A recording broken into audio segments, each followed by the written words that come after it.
Oui,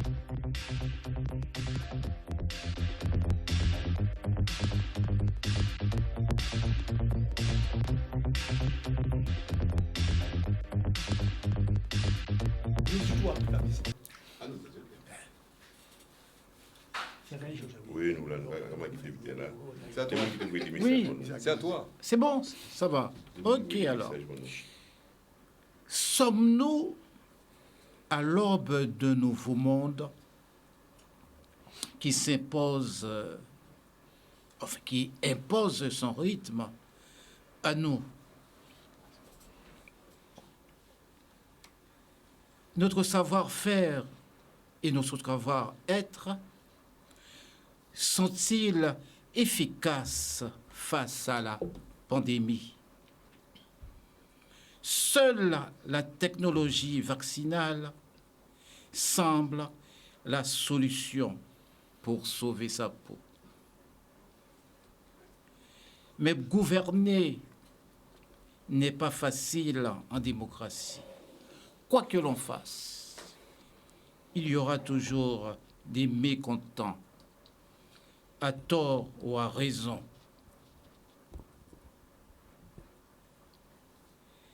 Mais il faut agir, il faut gouverner, il faut décider. Confinement, couvre-feu, restrictions, et j'en passe. C'est pas facile. Sur l'économie, il y a des problèmes. Social, pareil. Et au point de vue moral, c'est toujours difficile. Et chez nous, c'est pas facile d'être cadre. On est tantôt victime, mais tantôt bourreau, tyran. Exemple, le directeur du CHU. La violence, pourquoi la violence n'est-elle pas condamnée sur toutes ses formes, d'où elles viennent?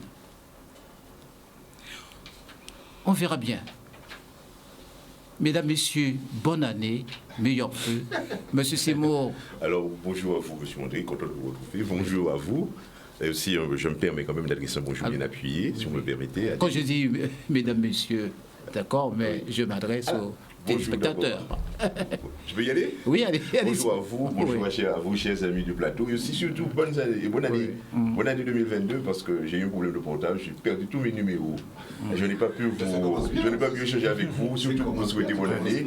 Et c'était étonnant, mais je n'ai pas pu, malheureusement, mes excuses. Alors aussi, un bonjour bien appuyé, Monsieur Mondry, vous me permettez, à la famille Pietriste de Capesterre, famille Pietro qui nous regarde, et aussi à ces personnes qui nous ont posté des messages. De nombreux messages sur le mail. Alors un salut bien appuyé à Dominique qui va se retrouver, à Alexandre, à Michel et à Martin. Et nous aurons peut-être l'occasion ultérieurement de revenir sur le contenu de ces éléments-là. Voilà, bonjour à vous tous et bonjour aux téléspectateurs de Canal 10. Raymond Ramaille. Oui, bonjour M. Mondry, bonjour à tous les amis du plateau, bonjour à tous ceux qui nous regardent ici comme ailleurs. Et puis bonne année à tout le monde, santé. Et puis pour la Guadeloupe, la paix et la paix. Pareil, bonjour à tout le monde, bonjour pour cette année 2022, en espérant qu'elle soit effectivement sous de meilleurs augures et de meilleurs vœux de santé, de force, de courage, de réflexion, de sagesse, enfin tout ce qui semble manquer un petit peu ces jours-ci. Monsieur Bouchon. Oui, bonne année à tout le monde, bonne année et surtout, c'est dans la situation actuelle, bonne santé. C'est le vœu qu'on peut souhaiter le plus. Santé. Et surtout, si vous trouvez bon sens, et vous trouvez tout bon sens en nous. Pour nous trouver un chemin pour sortir dans la situation là, là. Collé. Oui. Bonne année. Oui, enfin, meilleure année. Meilleure année. Oui, parce que, oui, exactement. La santé. bien entendu. Meilleure année à vous tous, mes chers camarades du plateau. Meilleure année à la Guadeloupe, jeune Guadeloupéen, mère de famille. Et notamment, en parlant de mère de famille, j'ai une pensée émue pour Eric Jalton à l'occasion du décès de sa mère. Force et courage, Eric. Ah, d'accord. Oui, meilleure année, et que cette année voit une nouvelle gouvernance au sommet de l'État pour une Guadeloupe moins divisée et plus apaisée. Oui. Alors pour une Guadeloupe moins divisée, mais ce n'est pas seulement la Guadeloupe, c'est même au niveau national, c'est pareil. Donc voilà, mais c'est vrai que la Guadeloupe, en ce moment, ça va pas bien. Monsieur Simon, Oui, lorsqu'on regarde... Oui, mais nous, de la Guadeloupe, on voit, vous l'aviez bien dit, il y a un État, je dirais, de la France, un État, je dirais, français, mais aussi mondial. Hein. Nous sommes dans un contexte, n'est-ce pas, une ambiance, comme j'aime bien le dire, nationale, internationale, marquée par des vagues de contestation autour de phénomènes de la vaccination, de la problématique sanitaire. Alors, pour nous restons en Guadeloupe, nous voyons qu'effectivement, que la Guadeloupe est dans une dynamique nationale. Ce n'est pas la dynamique nationale, si vous voulez, du centre qui attire la périphérie. Non, c'est la périphérie qui s'inscrit dans la dynamique nationale, qui est dans la dynamique nationale. Parce que quand vous écoutez les informations, vous suivez les informations depuis de longue date, vous voyez que que les choses ont commencé bien au niveau national en France, quoique il n'y a pas... Enfin, le phénomène le plus marquant, c'est un peu l'aspect de la violence, c'est ça. C'est ce qui, un peu, je dirais, vient ternir considérablement le mouvement localement. Donc moi, si vous me demandez ce que j'en pense, je crois qu'il s'agit pour moi, je pense que collectivement ça doit être ça, d'abord de condamner ce qui s'est passé récemment la semaine dernière, concernant qui a affecté vraiment le centre hospitalier, en particulier l'équipe dirigeante. Je parle du directeur général Cotillon, Nessuar Cotillon. Je parle aussi de son adjoint, je parle aussi de l'ensemble de la collectivité, du personnel de santé, n'est-ce pas? Personnel soignant, personnel à l'œuvre régulièrement, continuellement. Je comprends cette douleur-là. Je crois qu'il y a lieu de s'inscrire dans la dynamique collective qui est celle de la condamnation. Nous avons entendu des Guadeloupéens qui se sont exprimés. Moi-même, j'étais très surpris, parce que ne perdons pas de vie, nous ne vivons pas une première mobilisation sociale comme ça. Nous avons connu 2009, nous pouvons dire que nous étions dans le mouvement, n'est-ce pas? Mais maintenant, on ne partage du tout pas la manière. Et quand j'entends dire quelquefois, ces peuples-là, j'ai bien entendu dire ça un peu partout, peuple-là, des peuple-là. Mais non, le peuple n'est pas, c'est pas le peuple qui est là. Il y a des personnes qui contestent, on peut en discuter pour ou contre, mais ce n'est surtout pas le peuple guadeloupéen qui est là. Il y a des personnes qui me disent, dans le silence, c'est bon, on va contester ça, en partant de dynamique-là, ça prend une dimension qui n'est pas habitée. Et je crois que c'est le fait de porter atteinte à la structure même de santé, l'hôpital. Ça, les gens condamnent ça sérieusement. Donc moi, je apporte très sincèrement un soutien à l'équipe dirigeante, personne de Cotillon, de directeur Gérard Cotillon et toute son équipe, le directeur Cotillon et toute son équipe, personnel de santé, et je souhaite vraiment que nous allions vers l'apaisement, vers une approche nouvelle de cette problématique de santé, parce qu'il y a beaucoup à dire autour de cela. Et moi je crois que c'est bien dommage quand même que nous soyons à ce stade-là. Voilà, je termine là-dessus, dans la progression du débat. Monsieur Ranaï. Oui, effectivement, s'il faut parler de l'actualité locale, effectivement, il y a beaucoup à dire sur les événements qu'on a connus ces derniers jours, en Guadeloupe, ces dernières semaines. Les choses vont je dirais, crescendo. Et c'est vrai, la Guadeloupe, ce n'est pas le centre du monde. Mais il y en a qui croient qu'au-delà de la Guadeloupe, il n'y a plus rien d'autre qui existe. la Guadeloupe fait partie du monde. La Guadeloupe n'est pas le centre du monde. Et tel est le cas pour certains, mais le monde ne sait pas que la Guadeloupe est le centre. Et donc, je crois qu'il faut que chacun puisse réfléchir un petit peu plus de l'intérêt qu'on doit porter à la Guadeloupe pour défendre la Guadeloupe, défendre les intérêts du pays. Et ce n'est pas en cassant, en brisant, en incendiant qu'on va faire avancer la Guadeloupe, en supprimant des postes de Guadeloupéens, que ce soit de simples Guadeloupéens sans diplôme. Lorsqu'on brûle, on casse les entreprises, eh bien c'est que ce sont des pertes d'emploi qu'on a. Alors que ceux-là même qui cassent, le plus souvent disent que nous allons œuvrer pour créer des emplois. Et souvent, ce sont des gens qui sont payés pour créer des emplois, qui, au contraire, brûlent et incendient pour perdre des emplois. Et j'ai toujours dit ça, hein, dans tout ce qui se fait, on récolte l'effet contraire de ce qu'on recherche. En tout cas, ceux qui sont dans cette logique, là, qui mettent du réseau. Mais je veux aussi dire pour les gens qui sont des cadres guadeloupéens, lorsqu'on dit que les Guadeloupéens partent, les Guadeloupéens instruits qui vont s'instruire ailleurs, ils ne reviennent pas, les Guadeloupéens de niveau intellectuel élevé ne reviennent plus dans le pays. Mais voilà la raison pour laquelle on a entendu beaucoup d'intellectuels guadeloupéens qui travaillent dans l'Hexagone ou ailleurs, disant que quand tu as venu chercher à Danisha Foumila ça ici en Guadeloupe, comment voulez-vous que des gens qui ont dépensé de l'argent pour faire des études, pour avoir un niveau intellectuel convenable, de haut niveau, puissent retourner dans cette situation? Souvent, ils disent, je ne reviens pas. Je connais, j'ai des amis, je connais des gens qui disent que je ne reviendrai pas dans ce système déréglé. Quand on voit les cadres guadeloupéens, du genre Côté-Long, du genre, même si c'est peut-être un petit peu plus moins intéressant, la femme du MACT, on voit le grand policier qu'on a nommé en Guadeloupe. Mais ces gens-là, ils viennent la peur au ventre. La peur au ventre que ces cadres viennent exercer en Guadeloupe. Alors vous pensez que Côté-Long, aujourd'hui, il est à l'aise, il n'est pas anxieux, son objectif à atteindre, c'est de remplir sa mission avec sérieux, avec succès. Mais quand il faut des années, même déjà avant Côté-Long, hein, on a toujours quelque chose qui ne va pas à l'hôpital, toujours une grève, toujours cassé, toujours un conflit entre collègues. Comment voulez-vous créer une bonne ambiance de travail? Et la faute est à qui? On peut être yo. Moi, j'ai demandé à quelqu'un dans la rue, mais yo, c'est qui moun? Yo. À partir du moment qu'on me parle comme ça, il ne s'est pas identifié. C'est bita cancan, bita bordel. Je ne peux pas adhérer à ce genre de situation. À partir du moment qu'on me dit yo, en pardon. Je ne suis pas là-dedans, je veux savoir qui. Yo, c'est qui? Yo, dis-moi, yo, fait yo, vaccin à yo, mais c'est quoi?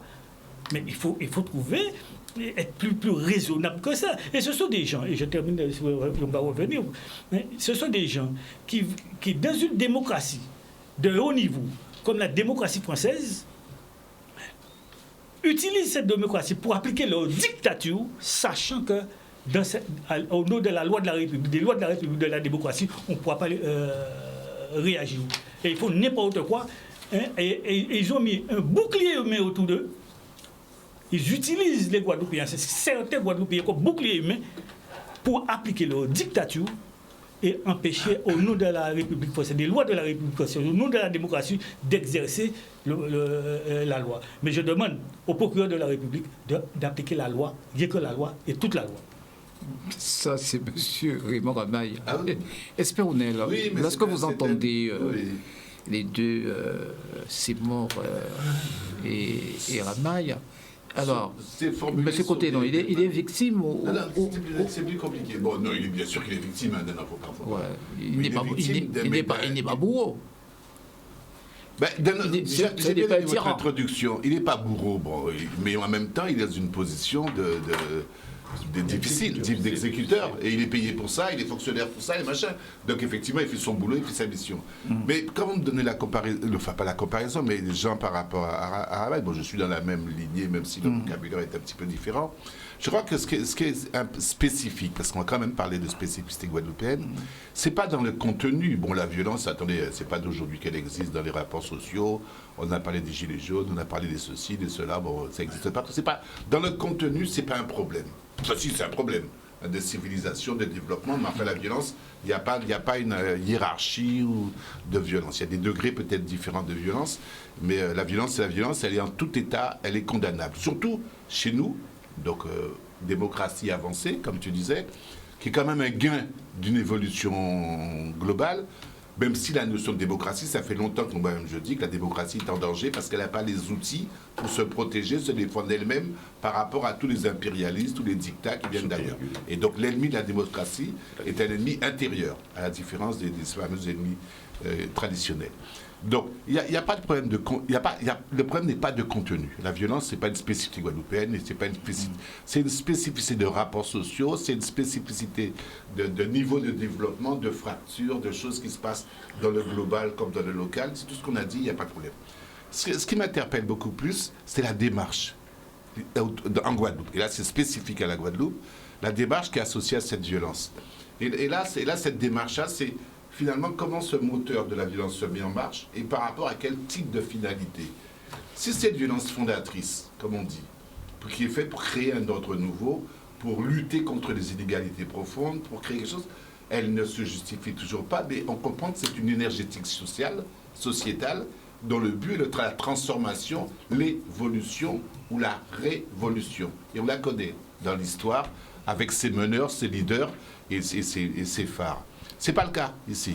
La violence qu'on a ici, c'est une violence tout à fait spécifique qui est directement dirigée dans le contre-soi, contre nous-mêmes, qui n'est pas contre les étrangers, n'est pas contre le système. Parce que les mêmes personnes qui sont dans cette violence-là sont les premiers suppôts du système et en vivent largement. Donc on arrête avec cette espèce-là. Ils sont portés par le système. Dans un autre système, ils n'existeraient même pas. Donc il faut arrêter les simagrées. Donc c'est une violence contre soi et c'est une violence dans la direction, l'agressivité, létale. Parce qu'il faut quand même. J'ai fait pendant 10 ans des négociations, je peux vous en parler de la violence des injures et compagnie. Donc, et il y a un fond létal, ils le cherchent. Ben, sauf qu'ils ne veulent pas assumer la démarche. Bon, et quand même dirigé de manière très claire et très nette contre le nous. Alors c'est le nous sans S, cette espèce de groupe identifié, le fameux yo de Romain, identifié comment. Et donc c'est la première chose. La deuxième chose dans cette démarche qui pose problème, c'est ce type de syndicalisme, tout le monde l'a dit. Un syndicalisme idéologique, c'est une aberration. Si tu es syndicat, tu es un produit de la société, tu es un produit de l'entreprise, tu es un produit de l'entreprise, c'est un produit du rapport de travail, tu n'es pas un produit de l'idéologie. Si tu fais de l'idéologie, tu fais un parti politique, tu fais un truc et tu vends tes idées. Donc c'est un petit peu facile de prendre en otage ça. Troisième chose, c'est ce que j'ai dit trois, je ne mets pas en hiérarchie, hein, ce que j'en disais par rapport au concept de peuple. On prend en otage le peuple là, qui dit, mais attends, mais on a une démocratie, démocratie représentative, même si ça vaut ce que ça vaut. Le peuple, on sait où est-ce qu'il est, en Guadeloupe, depuis longtemps. Hein. Il a été interpellé démocratiquement, légalement, électoralement, ça vaut ce que ça vaut. Mais enfin, on peut comparer avec d'autres systèmes théocratiques, dictature et compagnie. En tout cas, dans ce système-là, le peuple s'exprime clairement, nettement, et donc c'est pas la peine de venir faire une généralisation abusive pour que certains leaders négatifs s'imaginent qu'en prenant le peuple, en disant peuple là, que tout le monde est derrière eux. Le problème qu'il y a, et qui pose problème, c'est cette espèce de connivence à Guadeloupe qui fait que, mis à part en Bafeille, on n'ose pas dénoncer parce que quelque part, les liens d'alliance, les liens affinitaires semblent plus forts que les liens démocratiques ou de machin. Ça, c'est autre chose. Et puis, dernier point, je ne dis pas, mais il y en a peut-être probablement d'autres, hein, mais c'est le niveau de haine et d'injure qui est entre nous. Écoutez les paroles, écoutez les choses, allez voir une négociation, allez dans la rue, mais c'est quelque chose qui est invraisemblable. Et donc, dans ce fameux pays, soi-disant de l'hospitalité, du soleil, du bien-être, du bien-vivre, gratter un petit peu sur cette espèce de socialité d'artefact, il y a quelque chose de très sismique de la société guadeloupéenne. Et je reviendrai sur ça tout à l'heure.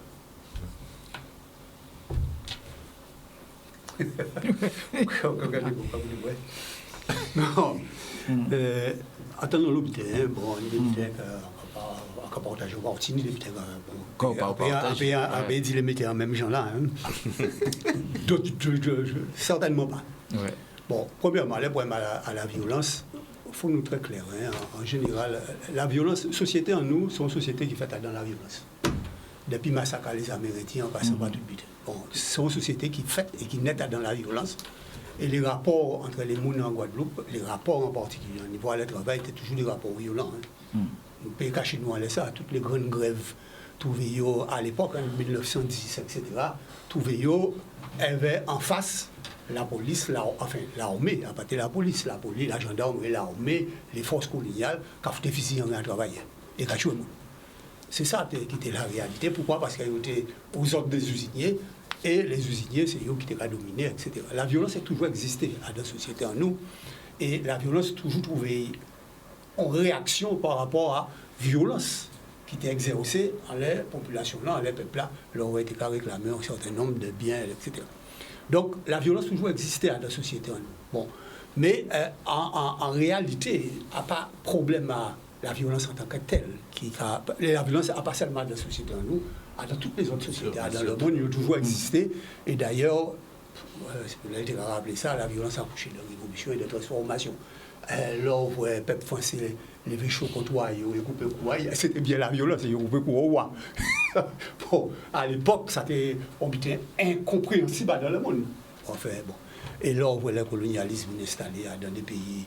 Tu as cherché dans des pays chinois, et de l'autre côté, qu'on dit en chanson, eh bien, pour le but fait, c'est emparer des pays-là et massacrer le monde, etc. Donc la violence, si vous voulez, c'est un phénomène qui a toujours existé. Et qui, petit à petit, avec le développement de la société et tout ça, essayait de maîtriser pour que, justement, il y ait de moins en moins de possibilités d'exprimer et surtout tout un certain nombre de réponses politiques, justement, à ces situations de violence-là qui étaient portées à l'époque. Moi, nous, que dit tout à l'heure, c'est que la Guadeloupe parle le centre du monde, mais en tant que Guadeloupéen, la Guadeloupe au centre de préoccupation. On ne pas fait le centre du monde, mais c'est centre de préoccupation. Et c'est réalité en nous qui a touché moins les pistes à l'heure actuelle d'avoir ni tout un combat qui était engagé pour sortir justement dans toute une situation de domination et d'oppression, profitation, etc., en les pays. Et malheureusement, encore, c'est tout le combat-là qui est engagé, qui est en train, petit à petit, de trouver, qui a effrité à travers un certain nombre de méthodes qui, parfois, contestables. Non seulement contestables, mais en fin de compte, qui a abouti à inverse à ça nous devons. En fin de compte. Et ça, c'est beaucoup plus problème-là, ça, qui a inquiété. Parce que la violence, c'est qu'exerce de tous les côtés. La violence, c'est certainement le fait que, nous avons une situation vis-à-vis d'un côté qui effectivement émouvoir le monde, mais aussi la violence, c'est brûler voiture, à mettre la balle et mettre en danger vie et Timounay, puisqu'il n'y a pas seulement voiture, mais c'est cabinet et casaille qui trouvaient poids à les flammes et qui étaient entraîné mort à madame là et Timounay, tout simplement parce que les gens qui font ça, c'est des gens qui ne sont pas d'accord avec exposition à Fida en tant qu'avocate, etc. La violence donc exercée dans toute société en nous. Et là, nous ne pouvons pas parler de la violence, moi d'accord, pour dénoncer toutes les violences, quel que soit l'endroit là, et dit, à nous, vous prenez sens en nous, et vous trouvez un bon sens, et trouvez chemin à combat pour un certain nombre de droits que nous venons et que nous envie faire avancer, mais fait avait mesure, et fait avait, si vous voulez, tout le bon sens nécessaire, et le sens de mener, en fait, à faire évoluer une situation pour faire payer en nous progresser. C'est-à-dire c'est tout sens à faire Guadeloupe ensemble pour nous périver. Alors, en la question à l'hôpital, si vous voulez, et en la question à pays là, situation à pays là, pas je dis jour que mal foutu. Situation ensemble à pays en nous, avec développement de la société de la consommation, avec développement de la misère, avec développement du chômage, etc., etc. Après, je dis jour, le non-développement de la production. Après, je dis jour, il existait. Il existait depuis non. Il se trouve que les pandémies et les événements qui font ces derniers temps-là rendent encore beaucoup plus fort, beaucoup plus à coup et montrent le monde beaucoup plus fortement le problème qu'il y a en société là. Et le problème là qu'il y a, c'est de trouver justement les moyens de résoudre ces questions-là. Ça. Et c'est là qu'il faut faire Guadeloupe ensemble et qu'il faut nous mettre, nous d'accord, en les on nous caille et qu'à nous voulons faire au niveau du pays là, ça pour permettre transformation à pays là, ça et transformation à les rapports en disant pays là ça. Encore rappeler simplement que la violence c'était aussi priver le monde d'emploi, hein. Toutes les fermetures d'usines, les bibidômes, etc. Tout ça c'est la violence. À part la violence peut-être physique, c'est pour ça que mon bagoué, c'est que là la violence qui vient physique, que mon voyez, que mon commencer par l'idée. Mais tout ça c'est des violences. Et dans contexte actuel là, ça qui posait à vie en moins, c'est un phénomène qui c'est à partir de la pandémie là, qui gens au cas lutter contre situation là ça pour faire en sorte que nous pète le moins possible et que nous réussissons à trouver un positionnement, une solution par rapport à ces questions là ça. Alors au niveau à l'hôpital là, ça qui a passé là, c'est-à-dire le fait que par rapport à vaccin là, il y aura privé monde de travail, tout ça c'est une forme de violence aussi exercée en ces monde là, parce que là on a privé monde de travail du jour au lendemain, et là ouais c'est une famille en plus qu'on a privé de travail. Il ne faut pas oublier qu'à pas monsieur là et madame là qui prend positionnement là qu'on a privé de travail, hein, mais c'est Timoun là, etc. C'est tout on prend à la société en nous qu'on a mis devant un problème, ou qu'on a mis à de graves difficultés qui a fait que des réactions violentes à niveau là ça. Il faut nous savoir ça aussi. À part côté long qui est responsable de la situation là. Et là, on va venir dans les problèmes à cadre là. Parce qu'il faut nous parler de ça. Côté long, c'est un cadre qu'on y a l'autre cadre. Et moi, personnellement, en tant que syndicaliste, en niveau à l'électorat, en niveau à l'académie de Guadeloupe, en gourmet pour qu'il y ait des cadres guadeloupéens, ni tout un certain nombre de cadres guadeloupéens qui viennent nommer au niveau académie là. On peut citer Olo, Aritian, on peut citer Pierre-Marie, on peut citer Dolin, qui était secrétaire général. Tout un certain nombre de. Nous gourmet pour que c'est yo. Et nous gourmet aussi pour payer des recteurs guadeloupéens. Pour qui bien. Parce que nous avons dit que c'est là, yo, puis en phase avec la réalité en nous et culture en nous. Ça ne veut pas dire que yo parfait.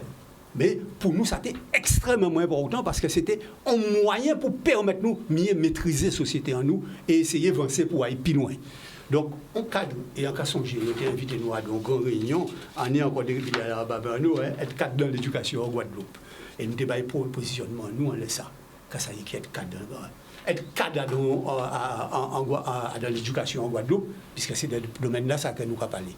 Mais nous avons besoin de cadre dans le pays. D'ailleurs, nous avons dit, au niveau habitant là, ça, au niveau de la déclaration là, qu'il faut une véritable réflexion en les Kassaïers qui ont cadre dans l'éducation en Guadeloupe, parce que nous avons besoin de cadre dans l'académie en nous, et nous avons besoin de cadres guadeloupéens dans l'académie en nous. Mais ça va là pour tout ensemble à la Guadeloupe. Difficulté en cadre, dans le système là dans lequel nous sommes, c'est que ce cadre là, il y a des rapports hiérarchiques, mais dans tout système, on cadre il y a des rapports hiérarchiques, quel que soit, hein, qui nous colonisons actuellement, qui nous indépendants.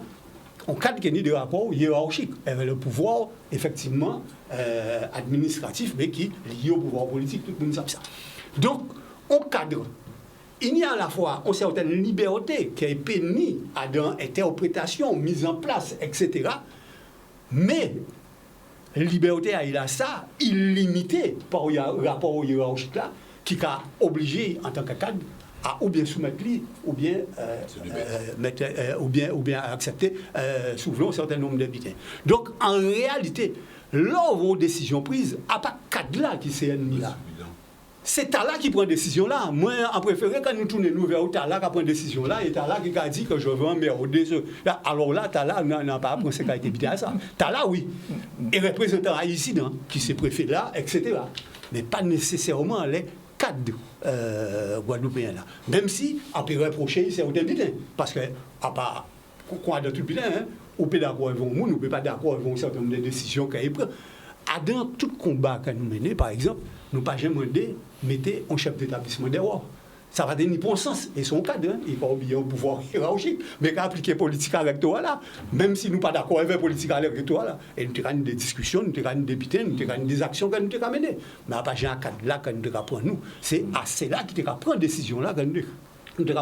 C'est-à-dire au rectorat et au ministère. Le recteur, pourquoi? Parce que le recteur était représentant. Et même là, le juminaire était là, à songer aux discussions quand il y a au foyer juminaire. Il dit, bon, monsieur René, c'est au recteur à présent, parce que là, vous avez des fois occupation des postes. Là, vous avez encore des. Mettez en place après. Il a dit non, parce que un bisou là, justement, pour préférer le ministre là. Mettez là. Et c'est ça, il faut nous bien comprendre. Qu'un cadre, il y a à la fois manière d'exprimer des rapports, etc., qu'il y avait une manière d'exprimer et ni un certain nombre de possibilités, mais il n'y a pas ni le pouvoir de décider, il n'y a pas qu'à décider. Et c'est pour ça qu'il faut nous très clair que là, on va mener un combat pour ne pas tromper nous l'ennemi en chimère. On va mener un combat contre ceux-là qui prennent une décision là, ou pas qu'à mener un combat contre obligatoirement, pour gars qui a dans position d'exécuteur et qui, bien souvent, a trouvé pris dans le fait qu'il y a un rapport hiérarchique qu'il doit observer, ou alors il y a des pieds, c'est-à-dire qu'il y a bâti, etc.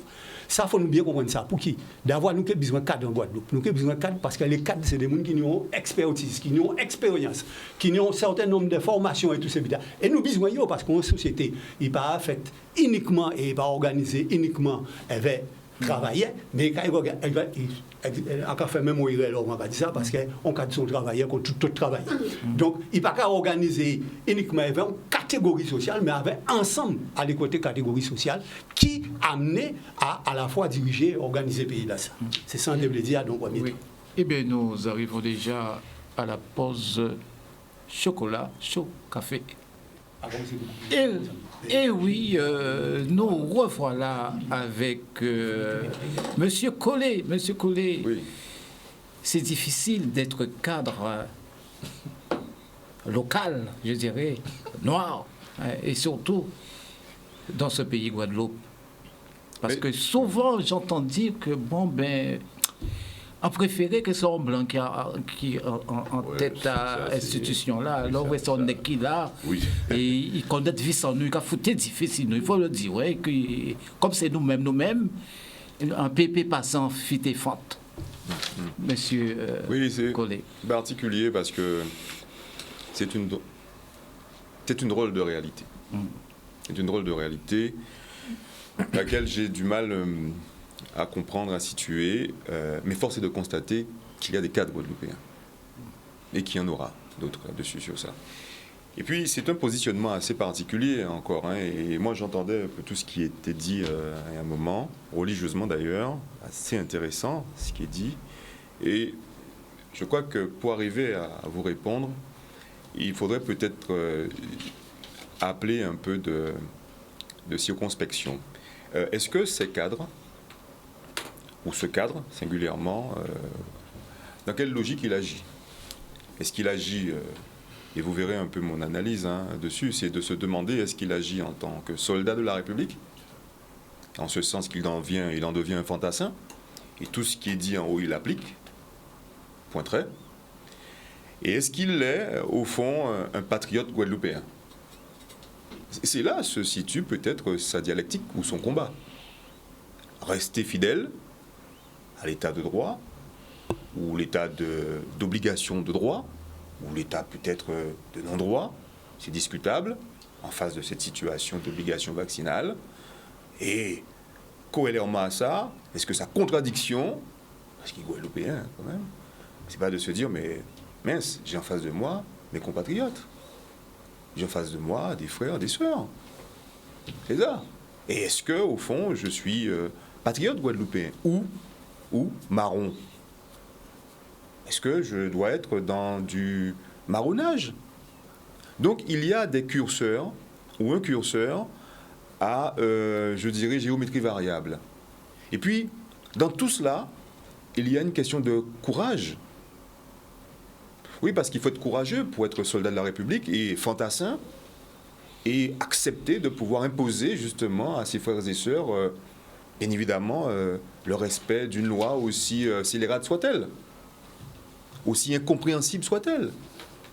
Il faut être courageux pour, en tant que patriote guadeloupéen, dire « mais je n'accepte pas cette loi scélérate. Je n'accepte pas qu'un soldat, un fantassin de la République m'impose une situation que j'estime de non-droit, une situation qui porte atteinte à mon droit, à mes droits, celui d'avoir ma rémunération. » Oui, parce que on est dans une situation artistiquement floue, dans une violation même de l'esprit de la loi, ou de la loi en elle-même, puisque je rappelle que la loi du 5 août 2021, qui impose d'aller justement à suspendre la rémunération, parce que la personne ne serait pas vaccinée ou n'aurait pas un schéma vaccinal complet, est attentatoire à la loi du 13 juillet la loi Le Pors concernant justement le statut des fonctionnaires.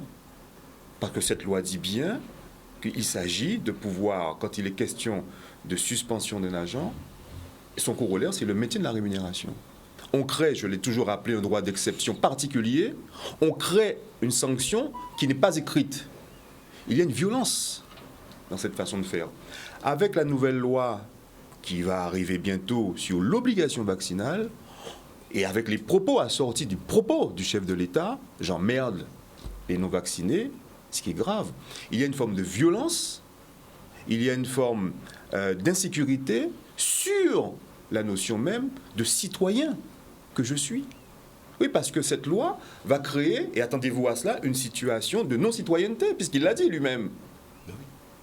Il l'a dit lui-même, cette loi crée une situation de non-citoyenneté, puisqu'il estime que si, au titre d'emmerder ceux qui ne sont pas vaccinés, je suis presque à dire qu'ils ne sont pas citoyens, c'est grave pour un président de la République qui est censé garantir l'unité de la nation. Et en ce sens que quelque part on peut questionner véritablement sa pensée, c'est de se demander en quoi moi je dois considérer que celui qui est soldat, qui est en face de moi et qui fantasme la République, je ne dois pas moi être encore davantage patriote guadeloupéen. C'est ça le combat légitime. Et puis je dis sur cette affaire-là, qui est très grave, si on pointe du doigt ma citoyenneté, c'est pointer du doigt des droits fondamentaux.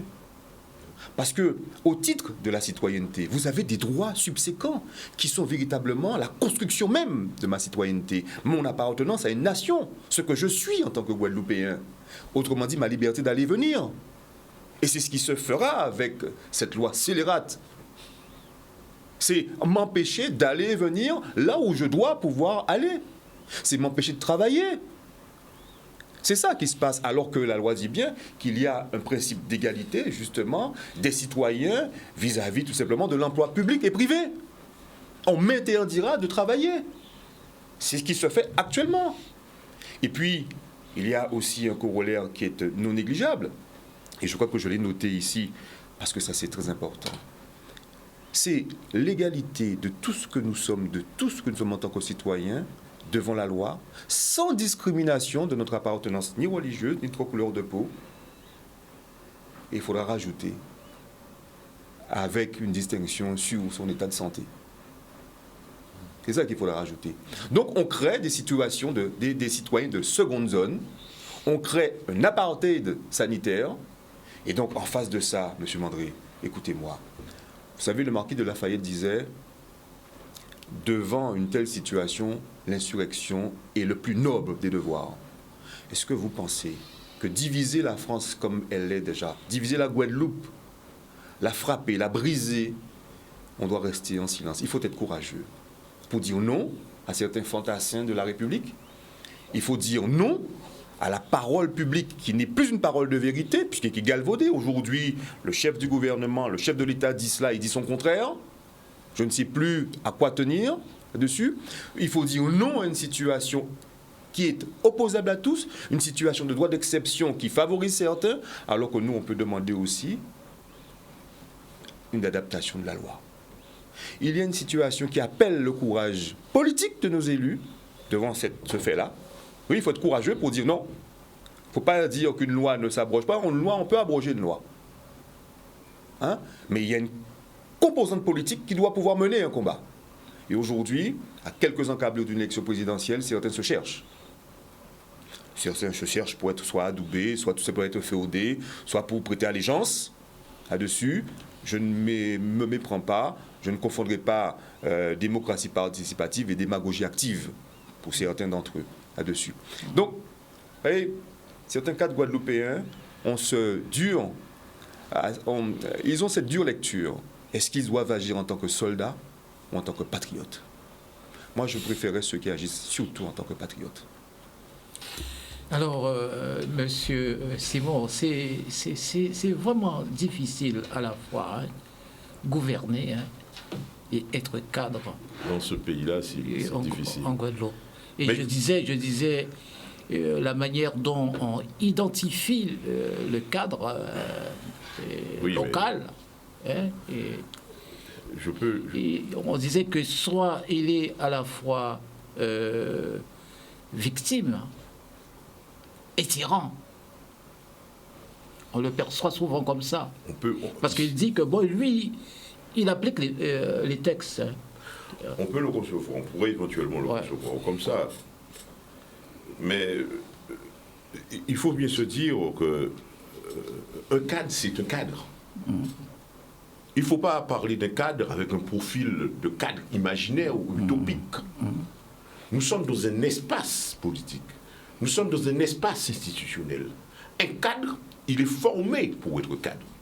Il a une formation, il a des compétences. Ce n'est pas cadre qui veut.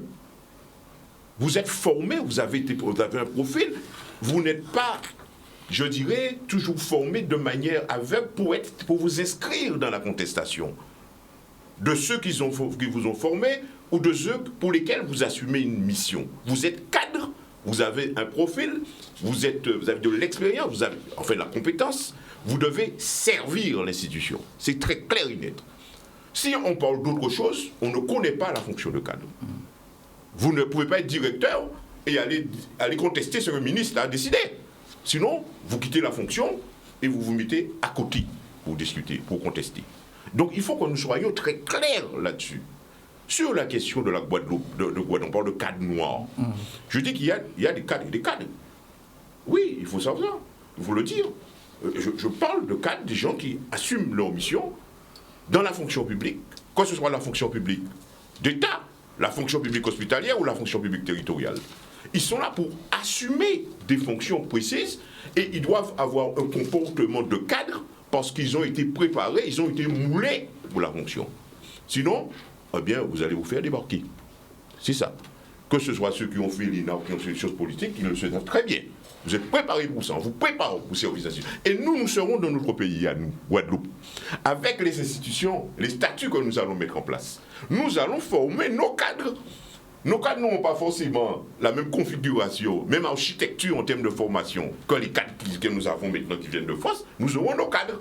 Mais lorsque nos cadres vont bifurquer, vont s'écarter d'une verticalité qui est la verticalité imposée par notre système, forcément, nous allons les rappeler à l'ordre.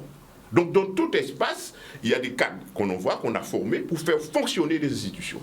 Ça, c'est très clair et net. Alors, concernant les cadres noirs, vous savez, ici, il y a ceux qui font leur job. Ce sont de bons cadres, des gens qui viennent. Et je parle surtout des institutions, d'organismes qui ont une forme, je dirais, bicéphale, où vous avez politique et élus. Il y a des cadres. Les cadres sont là pour éclairer l'élu, pour travailler en synergie avec éclairer l'élu.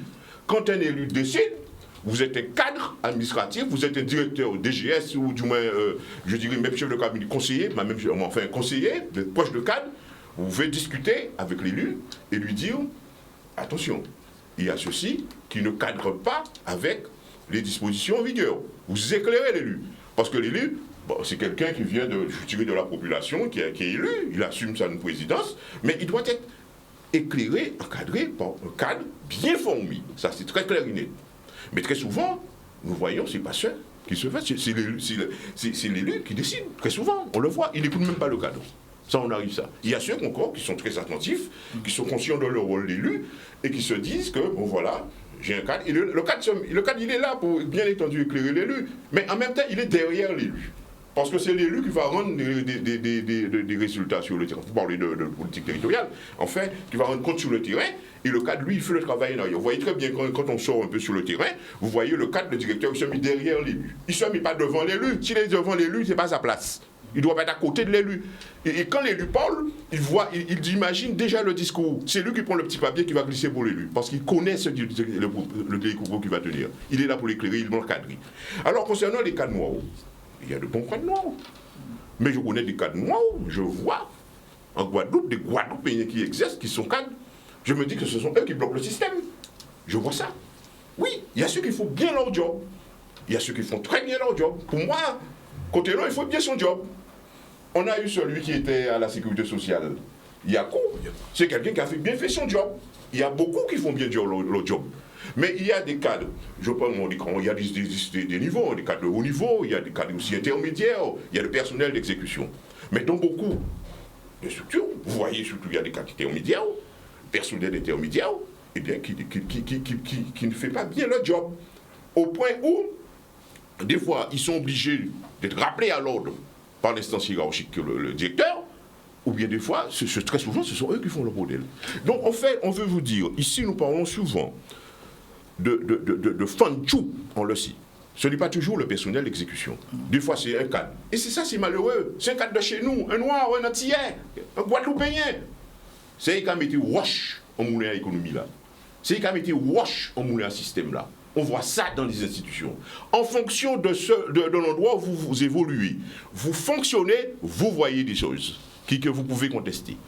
Donc, la question de cadre, je peux vous dire, oui, pour des cadres guadeloupéens. Nous avons besoin de cadres guadeloupéens. Nous en avons besoin beaucoup. Mais quand un cadre guadeloupéen arrive ici, il faut le respecter. Parce que c'est un cadre. Et quand nous aurons notre cadre à nous, nous aurons dans notre système statut tout, vous voyez, et nous aurons aussi nos cadres. Et ce sont ces cadres-là qui vont permettre le bon fonctionnement du système parce que ce sont des cadres, ils ont leur mission. Voilà, j'en ai terminé là-dessus. Je vais vous laisser progresser, les cadres. Alors, monsieur Raymond Ramaille, pendant un certain temps, parce que des cadres, nous en avons, mais ça fait pas longtemps, hein, parce que les gouvernements précédents, hein, c'est-à-dire que ne voulaient pas trop envoyer des cadres dans les colonies, je dirais. Hein, parce qu'ils pensaient que, bon, ben... Dans les DOM. Il y avait la coloniale en Afrique, on les envoyait en Afrique. Ah, d'accord. C'était les Antillais qui allaient en Afrique. Les Antillais qui allaient en Afrique, oui, mais bon, vous voyez. Oui. Ouais. Toute la coloniale, c'est connu. Oui, alors, oui. oui, Moi, je dis que on a un système qui est en place. On a un système qui est en place en Guadeloupe. On a besoin de personnes pour faire fonctionner le système. On a connu des cadres locaux. On a connu aussi des cadres hexagonaux. De certains services, je n'ai pas vu de différence notoire entre la gestion, parce qu'ils ont la même formation, c'est pareil par exemple pour les docteurs, hein, la différence de gestion entre un cadre qui n'est pas guadeloupéen et un cadre qui est guadeloupéen. Maintenant, qu'on dise qu'il en faut plus de cadres guadeloupéens à référence égale entre deux personnes, de prendre la personne le local, moi je serais de cette préférence-là, comme n'importe qui à l'échelle de la planète ou de la France. Donc, s'il y a deux cadres à un poste à pouvoir, il y a un cadre guadeloupéen, un cadre qui n'est pas guadeloupéen d'origine, ma préférence sera tout naturellement, comme n'importe qui, au cadre guadeloupéen. Mais les cadres guadeloupéens qui ont eu la même formation que les autres cadres dont on parle, exercent de la même façon. Maintenant, il y a un certain savoir-faire, des petites peut-être expériences, des vécus, son origine qui peut changer un certain nombre de petites choses dans l'exécution, mais pour moi, ça n'a pas de différence. Maintenant, quand on regarde le système, on voit bien que dans cette situation, on a des... comme je dis, hein, c'est pas la première fois, je l'ai dit encore tout à l'heure là, on a des mouvements qui sont en place, hein, qui se font, et quand on regarde sur les 30 dernières années, chose que je répète une fois de plus, ces mouvements-là, on a l'impression qu'on récolte l'effet contraire de ce que ces gens-là recherchent. On a l'effet contraire. Mais après 30 ans, il faut quand même s'asseoir, réfléchir et dire, mais j'ai fait 30 ans ma lutte, le mot combat, ce n'est pas dans mon vocabulaire. Ni le mot fatigué n'est pas dans mon vocabulaire. Donc on a mené des actions pendant un certain nombre d'années. On a fait 30 ans. On a bloqué les routes, on a manifesté, on a bloqué les Guadeloupéens, on a empêché les entreprises de fonctionner, on a incendié, et on voit qu'on n'avance pas. Les Guadeloupéens ne suivent pas. Et quand on dit qu'on parle au nom des Guadeloupéens, le peuple a décidé. Mais non, je ne suis pas là-dedans, moi. Je ne suis pas concerné. Je ne peux pas me mettre dans cette situation où 30 ans de mouvement, 30 ans de combat, comme ils disent, mais ce n'est pas mon vocabulaire, hein, ça n'a pas avancé. Qu'est-ce qui a changé? Quand on parle de colonialisme, moi je n'ai pas connu la colonisation. Et je ne suis pas dans un système colonial. Peut-être qu'il y a peut-être des séquelles, il y a des trucs qui sont liés au passé, comme on peut parler de l'esclavage, il y a des séquelles du passé de l'esclavage, du passé de l'arrivée des Indiens en Guadeloupe, des séquelles de la colonisation, peut-être. Mais moi je n'ai pas connu la colonisation. Et je ne suis pas dans un système colonial. Entre ce que j'ai vécu, pour prendre un cas personnel, quand j'étais enfant, j'ai vécu dans des conditions misérables. C'était la vie de l'époque. C'était pas pour moi seulement. C'était la vie qui était comme ça. Maison en paille, fouillade, il fait 3 roches, du café, du bois mouillé, avec de la fumée, des conditions difficiles, sans électricité, sans médecin, sans encadrement sanitaire. J'ai connu ça. C'était déjà pas. C'était peut-être le début. D'accord. Raymond Ramaille, on parle aussi de violence. Bon, on dit qu'on a du mal à, comment on pourrait dire, à condamner la violence en Guadeloupe. Mais est-ce que vous condamnez la violence verbale? Je condamne toutes sortes de violences verbales ou physiques. Est-ce que vous condamnez le président? Les propos du président? Oui, voilà. Les propos du président Macron? Oui. Moi, j'estime quand même à ce niveau-là, lorsqu'on est président de la République, il y a des expressions qu'on ne doit pas dire, même si on le pense. De même que lorsque Sarkozy avait parlé, on va sortir le Karcher, ben, la fonction oblige une limitation de langage. Les sans-dents aussi. Donc, c'est peut-être malheureux d'entendre ce genre de choses c'est certainement malheureux d'entendre ce genre de choses venant de la bouche du président de la République. Mais cependant, la violence, ça peut être, on peut penser que c'est une forme de violence. Moi, je n'attacherai pas autant d'importance à un langage peut-être mal placé que par rapport à ce qu'on a connu les dernières semaines à Guadeloupe. Les incendies, la violence qu'on a connue, exercée sur les Guadeloupéens, lorsqu'on empêche aux Guadeloupéens de circuler, empêche aux Guadeloupéens d'aller se faire soigner. Et quand on parle de soins de personnes qui n'ont pas été payées concernant le problème de l'hôpital, mais il y a peut-être 5% de personnes concernées. Mais c'est une forme c'est de quand même violence. C'est déjà malheureux, certes, mais je pense aux 95% qui sont à jour de leur cotisation, aux 95%, à toutes les personnes qui se donnent corps et âme pour faire fonctionner l'hôpital avec M. Cotellon, qui exerce très correctement ce travail. Il est là, il n'est pas dans il n'existe pas pour appliquer les lois et pour aller contre dans le sens de la volonté des 5%. Il est là pour appliquer la loi, il faut fonctionner l'hôpital.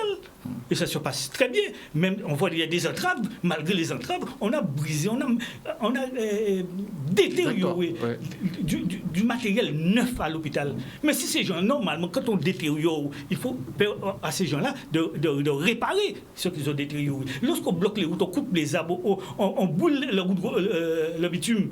Mais quand je fais un accident en voiture, n'importe qui d'entre vous, mon chef qui est responsable, et c'est cette personne qui répare.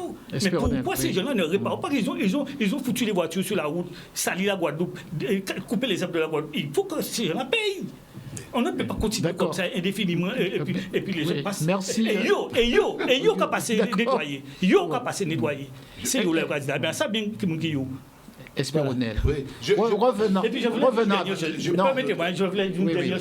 voulais dire une dernière chose concernant nos élus.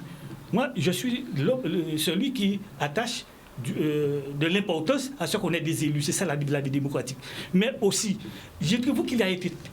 Les élus ont pris beaucoup de temps avant de condamner toutes les violences, les exactions qui ont été commises en Guadeloupe.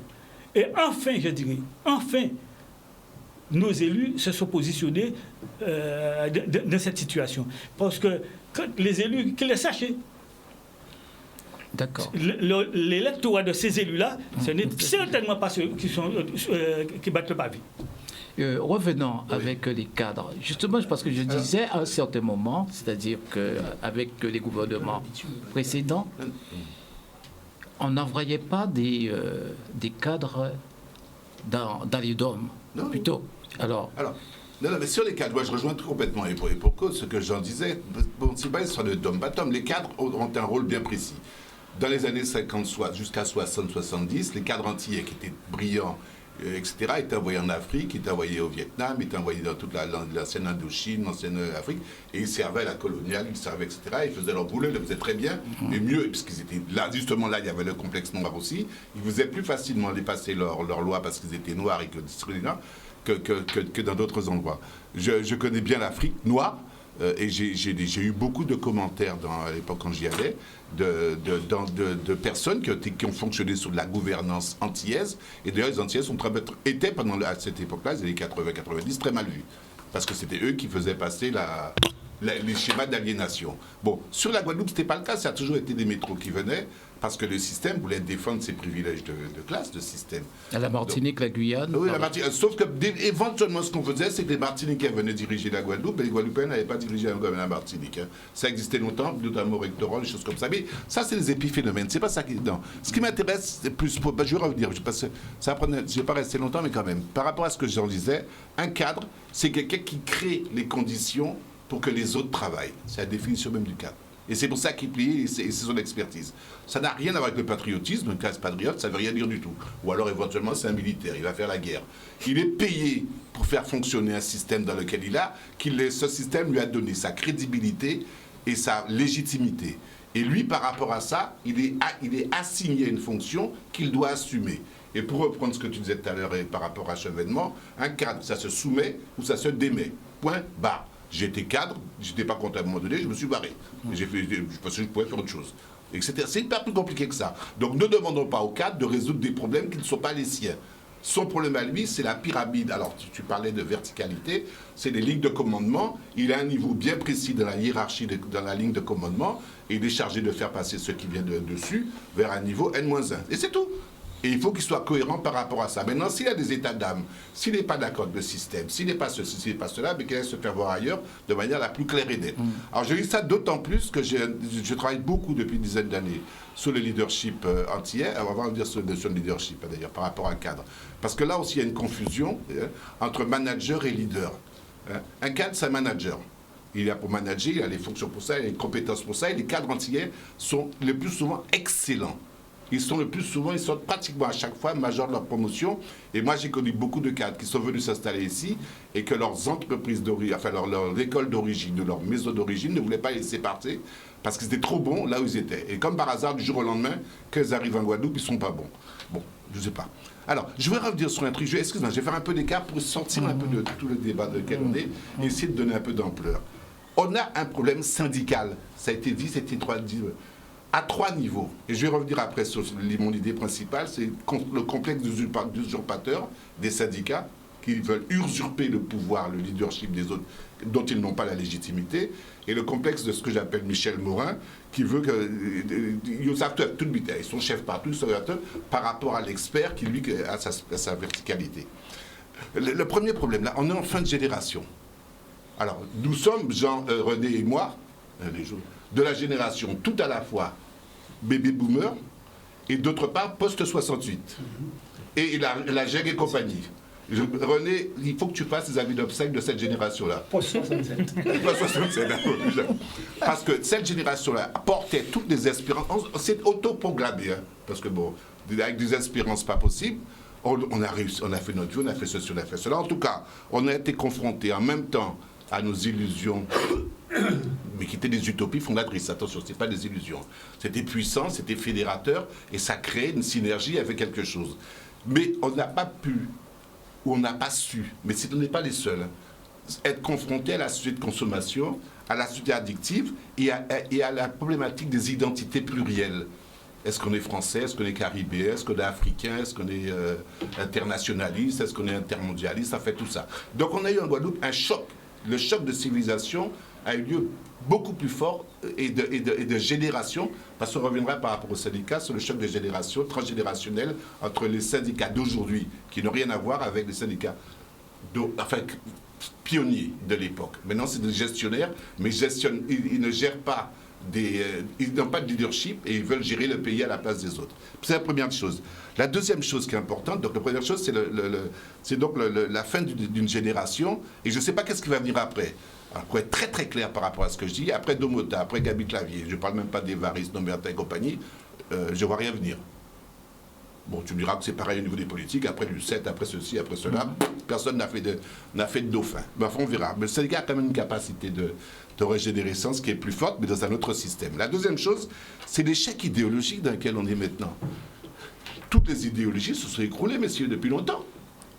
C'est quoi l'idéologie? La gauche, vous avez vu ce que ça donne, la gauche? La droite avec l'ultralibéralisme, l'ultra décomplexé, la droite décomplexée. C'est pour ça que Macron dit son truc. Il a raison. Enfin, je ne sais pas s'il a raison, mais il peut le dire, il ose le dire, parce qu'il fait partie d'une droite décomplexée. Il dit on bitin. Et tout le monde sait que c'est vrai. Il va emmerder ces gens-là. C'est pour ça qu'il est là, c'est pour ça qu'il est payé. C'est sa politique, c'est sa crédibilité, c'est tout. Et il a la légitimité pour ça. Donc on a quelque chose d'important entre la fin des croyances lénifiantes qui nous bénéficient, dans laquelle on est tous rentrés au nom de la consommation, du matérialisme, d'accessoirité. Et la loi du marché, l'offre et la demande. Bon, en fait, le problème, c'est vous valez quoi? Est-ce que vous allez mettre le poids d'un côté l'autre avec le poids des syndicats, de Gabi Clavier, d'Automota, de machin? Faut pas déconner, il faut être sérieux quand même, quelque part, à tous les niveaux. Je ne parle pas de valeur humaine, hein. Je parle dans l'institution. La troisième chose, et c'est là qu'il y a encore près de ça, ce qui nous tue en Guadeloupe, c'est comment je vais appeler ça? J'ai un ami qui appelle ça le piège du génome tribal. Ben oui, mais il faudra qu'on en parle un jour, hein, de ce génome tribal. C'est quoi le génome tribal? Ben, c'est le groupe. Le groupe, cette espèce de groupe, dans son espèce de... Le groupe affinitaire, le groupe plus que l'équipe. Le nivellement par le bas, plus que le dépassement et l'identification par le haut. Cette espèce de démocratie de l'émotion qui nous emballe, qui nous enflamme et qui font que ben, finalement on va s'embarquer sur des choses, sur des logiques, sur des feux de faille qui risquent de faire des incendies, des insurrections. Hein. Ça va pas bien loin parce que dès que ça devient un peu dangereux, que les choses sont remises en cause, le réflexe sécuritaire revient toujours. Bon, il y aurait beaucoup de choses à dire un petit peu dans ce domaine-là, hein, sur ça. Et puis avec cette idée, je vais finir là-dessus, double idée.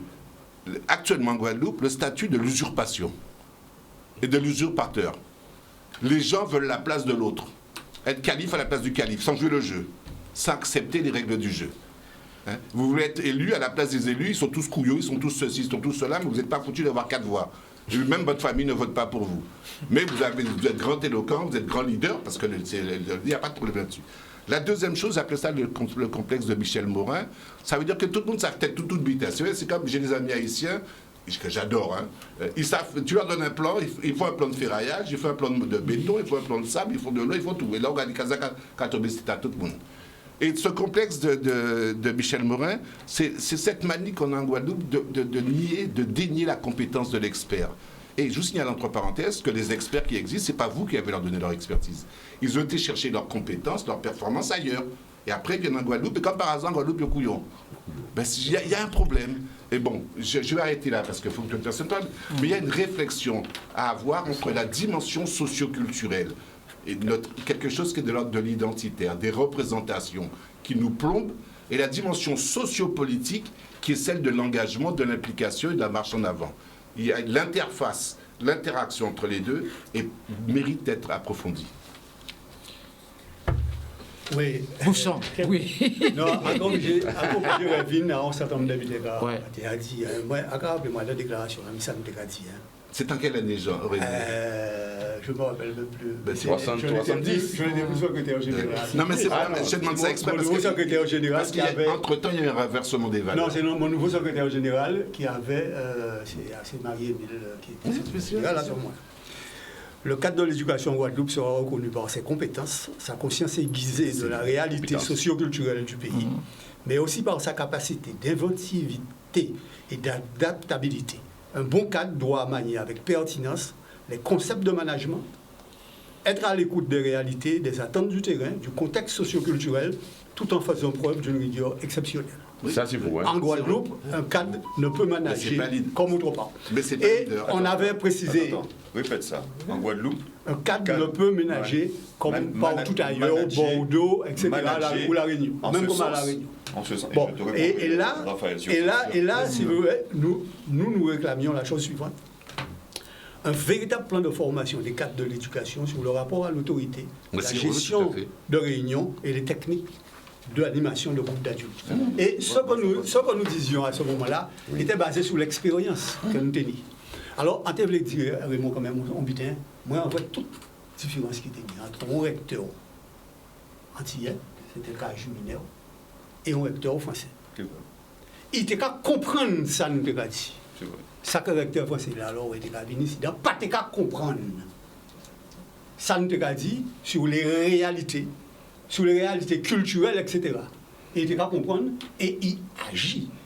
Et en cas dit qu'il y a d'autres qui portent aussi contribution, et même si c'est un bon qui vient de l'extérieur, mais c'est le premier recteur à la Guadeloupe. Pourquoi? Parce qu'il fait tout cursus universitaire, moins pas cursus universitaire en Guadeloupe, et Charan, encore bien, premier recteur. Lui aussi, mais il était ni encore des petites réticences, mais il était qu'à comprendre un certain nombre d'habitants. En vraie différence là aussi avec Galap, même si avec Galap, il était qu'à poser aussi à niveau là ça, question à rapport au cadre guadeloupéen avec la hiérarchie. Mais Galap, par exemple, avait les questions liées à l'emploi. Absolument. Ben nous, on sérieux coup de main parce que déjà, il y a une modification à politique à le ministère qui a modifié le système des 1000 points qui va permettre les originaires de rentrer et qui était au veille à dans l'autre sens. Et Galap, pour tous les originaires qui ont réussi à concourir, il était qu'à travailler en niveau à le ministère pour te faire avec un incident. Ça que les recteurs français n'ont pas fait. C'était la hiérarchie telle que la hiérarchie. C'est là qu'on va parler d'inventivité, d'adaptabilité, etc. C'est pour ça que cadre De patriote. guadeloupéen, pour moi, ça a été extrêmement important. Cadre antillais ou guadeloupéen, extrêmement important. Pourquoi? Parce qu'ils ont vécu, ils ont une réalité socio-culturelle qu'ils ont comprendre et que ces autres-là n'ont pas été capables de comprendre. Et jusqu'à présent, d'ailleurs, le journal a entendu nombreux dans l'émission en France, en français, il t'a dit, en français, il t'a dit que les cadres européens qui dans les différents pays, Guadeloupe, Martinique, incapables de comprendre qui j'en ai moun ka penser, même là où il a expliqué. Et pourtant, c'est en français. C'est lui-même qui a dit ça parce qu'il fonctionnait et il dit que c'est ça qu'il a constaté aussi. Bon. Donc, pour moi, il y a une différence à niveau là, ça. À part pouvoir que les Kanaks lutter, l'envoyer faire l'accord de Matignon pour te permettre qu'effectivement, il ait triplé, quadruplé le nombre de cadres Kanaks à niveau là, ça. Donc, pour moi, c'est extrêmement important. Et c'est pour ça qu'on a dit que alors, on a parlé tout à l'heure, peut-être les organisations syndicales ont de relations avec les cadres. Certainement, puisqu'en y a propre organisation, moi, nous avons posé problème là. Nous avons posé problème là, pourquoi? Parce que nous avons des camarades qui étaient appelés chefs d'établissement, etc. Ils n'ont pas pu être responsables à ce syndicat-là. Tout simplement parce qu'ils ont représenté les personnels de l'éducation, pas nécessairement les cadres. Et c'est pour ça que nous goumons pour voir si nous créons un syndicat de cadres de l'éducation.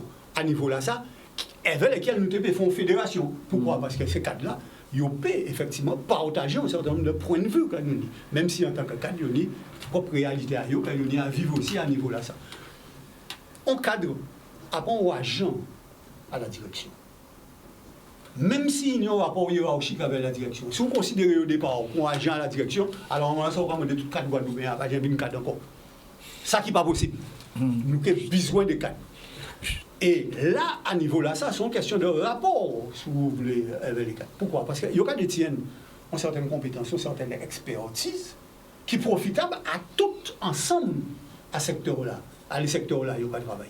Et qui est important de mettre dans la réflexion syndicale qu'on a fait. Parce qu'il faut dire aussi, c'est que réflexion syndicale, nous, pas de nous obligatoirement à parler d'intérêts uniquement matériels à l'émotion de la défense, mais de parler des intérêts, si vous voulez, à secteur d'activité que nous tenons, à dans société en nous, et nécessité à développer société en nous et à faire évoluer société en nous. Oui. Et c'est ça qui est bon. C'est pour ça qu'en niveau nous, nous pas réclamer la loi ou encore la loi, toute la loi, d'avoir, nous savons très bien que nous des éléments de la loi ne correspondent du tout à besoin en nous et à la réalité. Donc ça, en tout cas, tient qu'à expliquer ces phénomènes-là, pour être bien clair, côté là, ça. Juste un mot là-dessus. Alors, je peux me permettre un instant juste de rebondir par rapport à... Parce que c'est très important. Oui, il a laissé la parole à Edouard. Tout de suite, il y a pays long. C'est très important les développements à René. René porte la question sur quelque chose d'essentiel, la notion de compétence. C'est tout ce qu'il a dit, c'est la compétence du cadre guadeloupéen qu'il voit. Mais la notion de compétence, il n'y a pas une définition, même la tienne, ce que tu viens de dire, elle se rapproche de la définition d'un célèbre auteur, qui est Lamarcel, je crois, qui dit que la compétence, c'est la prise d'initiative et de responsabilité par rapport à des situations auxquelles on est confronté. Ça, ce que tu viens de dire, c'est ça. Mais il y a d'autres définitions. Il y a des grands auteurs comme le Bouteuf, que nous connaissons, parce que si nous connaissons Titan, nous là, on Titan là. Oui, mais Titan à part non, non. Titan Lamassel, c'est d'autres auteurs français. Je pense que c'est un psychologue comme M. Raphaël le connaît. Il y a le Bouteuf qui te donne une autre idée. Donc vous voyez, en fonction de l'espace où vous existez, même si vous ne créez rien, mais vous vous situez par rapport à quelque chose qui existe et qui vient de l'autre. Donc c'est juste pour en dire, la définition à zone bien, mais qu'à situer il y a un cadre à la Marcel, je crois que c'est la Marcel même, je me suis très bien, mais celui qui est très répandu, c'est celui de l'Europe. Donc on fait, c'est pour terminer là-dessus. Je dois entendre, mais ce que je veux dire, c'est qu'on va par rapport au cadre. On a même échappé, on échappe maintenant dans la modernité. On est en situation de crise, la crise est devenue un état durable. Donc ce qui compte, c'est la capacité de s'adapter et d'être efficace. Ça veut dire que le concept de cadre est en train d'évoluer en termes d'efficacité de la réponse du résultat. Si tu es bon, tu continues. Si tu n'es pas bon, tu coules. Ouais. C'est comme aux États-Unis. Exactement. Oui, alors. Non, mais c'est très intéressant ce document. C'est dommage qu'il n'est pas daté, mais. Ouais, c'est vrai. Tout à fait. Parce qu'en fait, il est vraiment le fil d'Ariane, poussé par les syndicats de l'époque, de toute manière, de ce que moi, je considère comme étant patriote. On a beau être cadre, être soldat, fantasme de la République, mais être teinté de patriotisme. Beaucoup de cadres arrivent ici avec le casque du colon, en déplaisant certains, verrouillé sur la tête.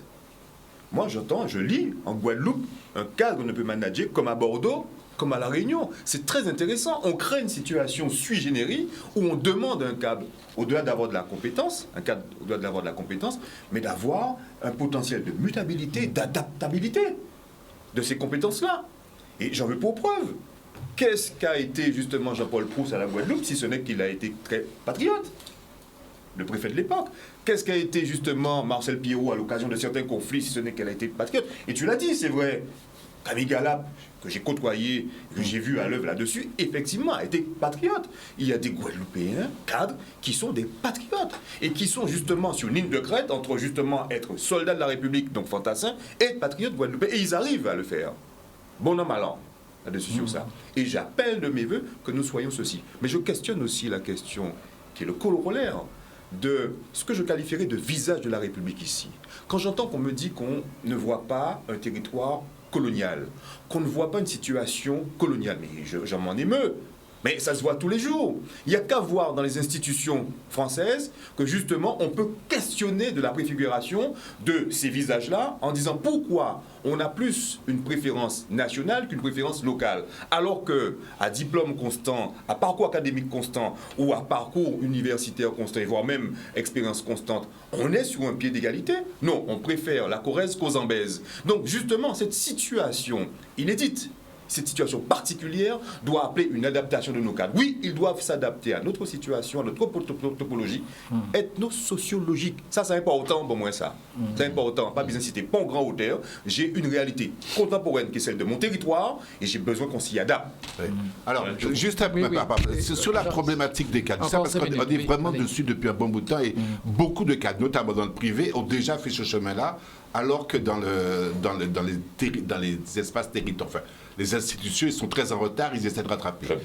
Le cadre est défini par un triptyque. Autorité, pouvoir, responsabilité. La responsabilité, il l'a. C'est celle que lui donne sa fiche de poste, sa structure, etc. Et même s'il n'a pas le choix, c'est lui qui est responsable. Côté l'autre, c'est lui qui est responsable, même si on lui demande de faire les pires machins. Mais il a choisi, c'est partie de sa culture. Le pouvoir, il l'a dans la mesure des délégations qu'il a reçues. Normalement, il a le pouvoir qui correspond à son niveau de responsabilité, si tant est que dans la ligne de délégation de pouvoir, on lui ait donné réellement ces pouvoirs-là. Le problème des cadres guadeloupéens, c'est pas ça, hein. C'est pas ni le pouvoir, ni la responsabilité, et tu le disais tout à l'heure, c'est le problème de l'autorité. Or, l'autorité, c'est quelque chose de tout à fait spécifique chez nous, puisqu'il y a un déni historiquement déjà, socio-culturellement, socio-affectivement parlant, il y a un problème avec l'autorité. La définition de l'OPOTEF, pour reprendre mon ami Jean, de l'autorité, c'est la capacité d'agir à l'intérieur d'une cible. Ça veut dire que l'autorité, c'est une composante intrinsèquement liée à l'individu. On dit, vous faites ça, quoi fait ou pas fait. Et ce n'est pas une question de fanchou ou pas fanchou, c'est que je te le dis, c'est tout, j'ai l'autorité et ça te pénètre. Et c'est là qu'on a un énorme problème. Je dis ça parce qu'on travaille beaucoup dessus depuis une dizaine d'années, sur le concept d'autorité, comment vivre son autorité, parce que l'autorité est structurante et que c'est parce que c'est l'autorité qui crée effectivement ces conditions pour pouvoir faire évoluer l'ensemble de la structure. Je vais juste dire deux mots, parce que je ne serai pas long du tout là-dessus. Je comprends parfaitement René, Édouard, Raphaël, tout le monde ici. On se comprend. Amen. Je crois qu'il faut pouvoir dire, nous devons dire quand même que si le centre, par rapport à la périphérie, décide la construction de son architecture, cette architecture, de manière, je dirais, à partir du centre. Enfin, il y a un terme que j'oublie, qui m'échappe. Ce qui est décidé, si cela ne cadre pas avec nos réalités, c'est que soit on n'a pas appris à nous connaître, soit nous n'avons pas su nous faire connaître aussi via ça. Et je souligne aussi l'initiative, il y a une bonne initiative, vous êtes tout à fait au fait de ça, de la construction de Sciences Politiques Paris, la construction de la chaire de l'outre-mer. Cette chaire de l'outre-mer, c'est-à-dire, on va concentrer en un point tout ce qui est fait et qui contribue d'une certaine manière à la meilleure connaissance des outre-mer. Et je pense que cette initiative-là devrait aboutir justement à ce que vient de dire René et Édouard aussi, sur comment construire les cadres qui vont servir demain dans la périphérie, donc les outre-mer, parce qu'on aura une meilleure connaissance des outre-mer. Et cela viendra justement de la construction de sauf qu'entre-temps, attends, parce que l'histoire de périphérie, je suis bien d'accord dans l'idée, mais sauf qu'entre-temps, les périphéries sont devenues des territoires. Oui, il faut donner un cadre. Et que les territoires, bien sûr, c'est ça. Ils existent indépendamment du concept de périphérie. Ça. Et donc le cadre, c'est un espace mental, le territoire. Alors, il y a trois niveaux. Il y a le terroir. Ouais, là, mais on n'est pas contre sous le patriotisme, j'ai avec toi. Donc, je dis les choses. Il y a le terroir, il y a le terrain, donc la zone d'expertise, et il y a le territoire. Et le territoire, c'est un espace mental de convergence. La Guadeloupe est un espace mental de convergence. Mais encore faut-il qu'on soit d'accord. Or, cet espace mental de convergence qui définit non pas l'entité Guadeloupe, mais l'identité guadeloupéenne, elle mérite entre nous-mêmes d'être cadré. C'est ça, il faut un cadre. Il faut un cadre. C'est pour ça que nous parlions de formation de cadre. Oui, c'est ça. Et voilà. Et parce que le développement se fait par l'aspiration. Il ne se fait pas par la démagogie et la pulsion et la violence. Et non plus par le siphonnage. Voilà. Oui. On reviendra encore sur les cadres. Notre émission arrive à sa fin. Passez une excellente journée. Et à dimanche. La rediffusion, c'est lundi matin. Lundi matin à 5h de la rediffusion. 5h. Ah ouais, quand même. Généralement à 5h du matin. 5h.